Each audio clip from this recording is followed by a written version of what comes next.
स्वागत है आप सभी को आपका अपना यूट्यूब चैनल मैथ मिथिला पे। दोस्तों आज का जो हम सेशन करेंगे वो एपी का करेंगे, यानी अर्थ प्रोग्रेशन का। ठीक है, तो एपी का जो हम करेंगे उसमें हम बेसिक की बात करेंगे आज पहले, उसके बाद हम चैप्टर। इससे पहले भी बताया गया था, लेकिन जो इसमें टॉप क्वेश्चन सब है उसको हम छांट के आपको बता रहे हैं। तो आपको पहले बेसिक की बात कर लें, फिर हम आगे चलेंगे। पहले इस आज बेसिक की चैप्टर ख़त्म कर लेंगे, फिर कल सवाल करेंगे। तो आज हम बेसिक पहले समझ लेते हैं। सबसे पहले बेसिक में समझते हैं आज। सबसे पहले आपको उसमें आता है, फार्मूला में ए आता है, उसके बाद डी आता है, उसके बाद एन आता है, उसके बाद ए एन आता है और टी एन आता है। ठीक है, इतना चीज़ समझना है। तो ए का मतलब होता है प्रथम पद।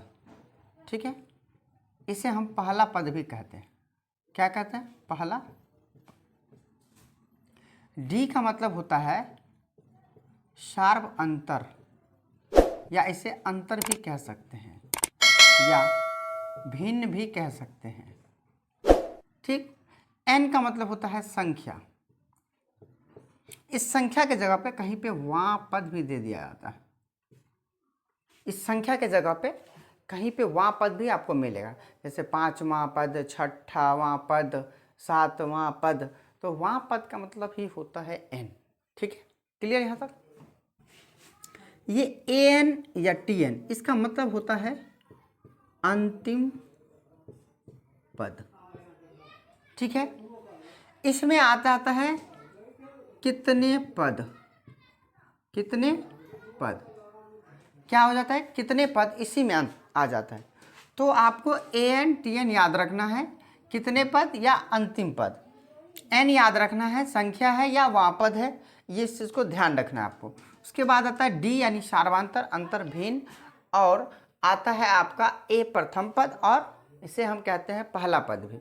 तो यहाँ तक ये आपको बेसिक याद रखना है। इसके बाद एक सूत्र बनता है ए एन या टी एन बराबर A plus N minus one अगुने टी, ये बनता है। तो यहाँ तक की फार्मूला आपको याद रखना है, और इसी पे हम सारा सवाल को आज करेंगे। तो सबसे पहले आप यहाँ तक उतार लीजिए, फिर हम इसका पहले बेसिक बात करेंगे, फिर हम क्वेश्चन लेंगे। तो क्वेश्चन तो आज तो नहीं हो पाएगा, आज बेसिक की बात कर लेते हैं, कल हम क्वेश्चन करेंगे। तो यहाँ तक पहले बेसिक उतार लीजिए या स्क्रीनशॉट ले लीजिए। आप स्क्रीनशॉट ले लिए होंगे। अब देखिए, अब हम थोड़ा सा सवाल पे करते हैं।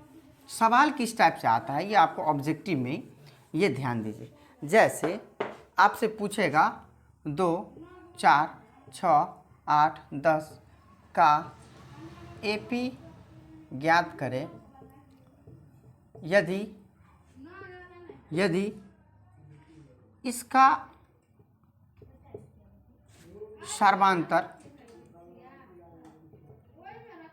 सार्वांतर बराबर हो तो अगला 3 पद निकालें। 3 पद निकाल, ये ऐसा क्वेश्चन ये आपको ऑब्जेक्टिव में दे सकता है। तो आपको ज़्यादा सा इसको बड़ा करके नहीं बनाना है, इसलिए कि अगर बड़ा करके बना रहे हैं तो आपको टाइम वेस्ट हो जाएगा और क्वेश्चन सॉल्व भी नहीं हो पाएगा। आपको सीधा से क्या करना है, पहले बेसिक बता देते फिर थोड़ा सा रूल भी बताएंगे।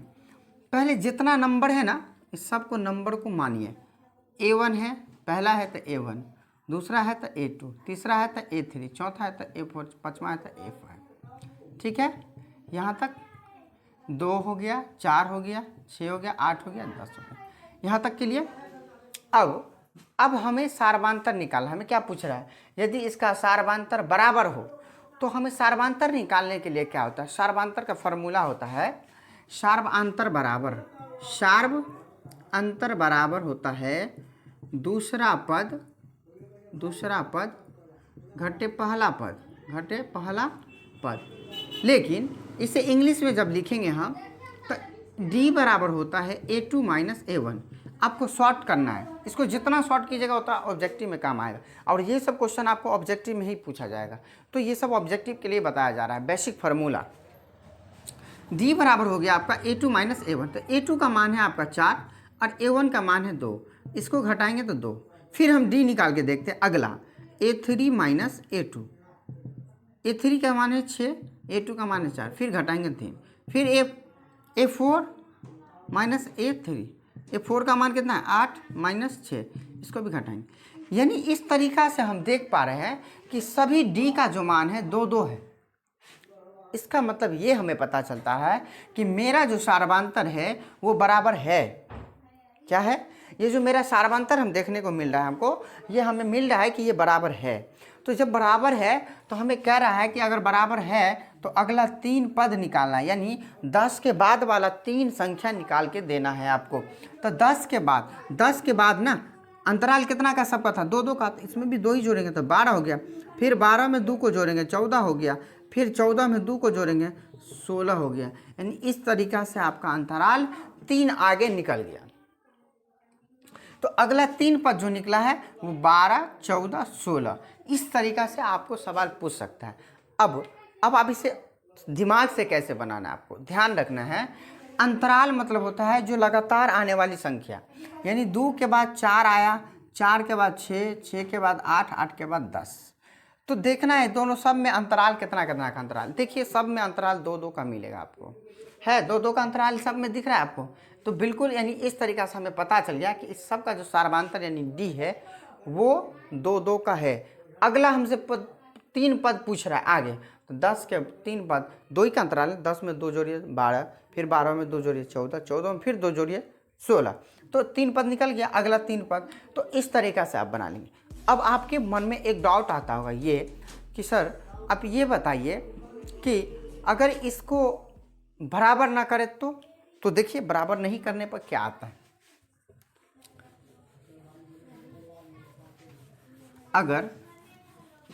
अगर मान लीजिए आपका ऐसा सवाल है 3 5 9 11 का एपी ज्ञात करें, तो सबसे पहले एपी ज्ञात करने के लिए हमें सबसे पहले डी पता करना ही पड़ेगा।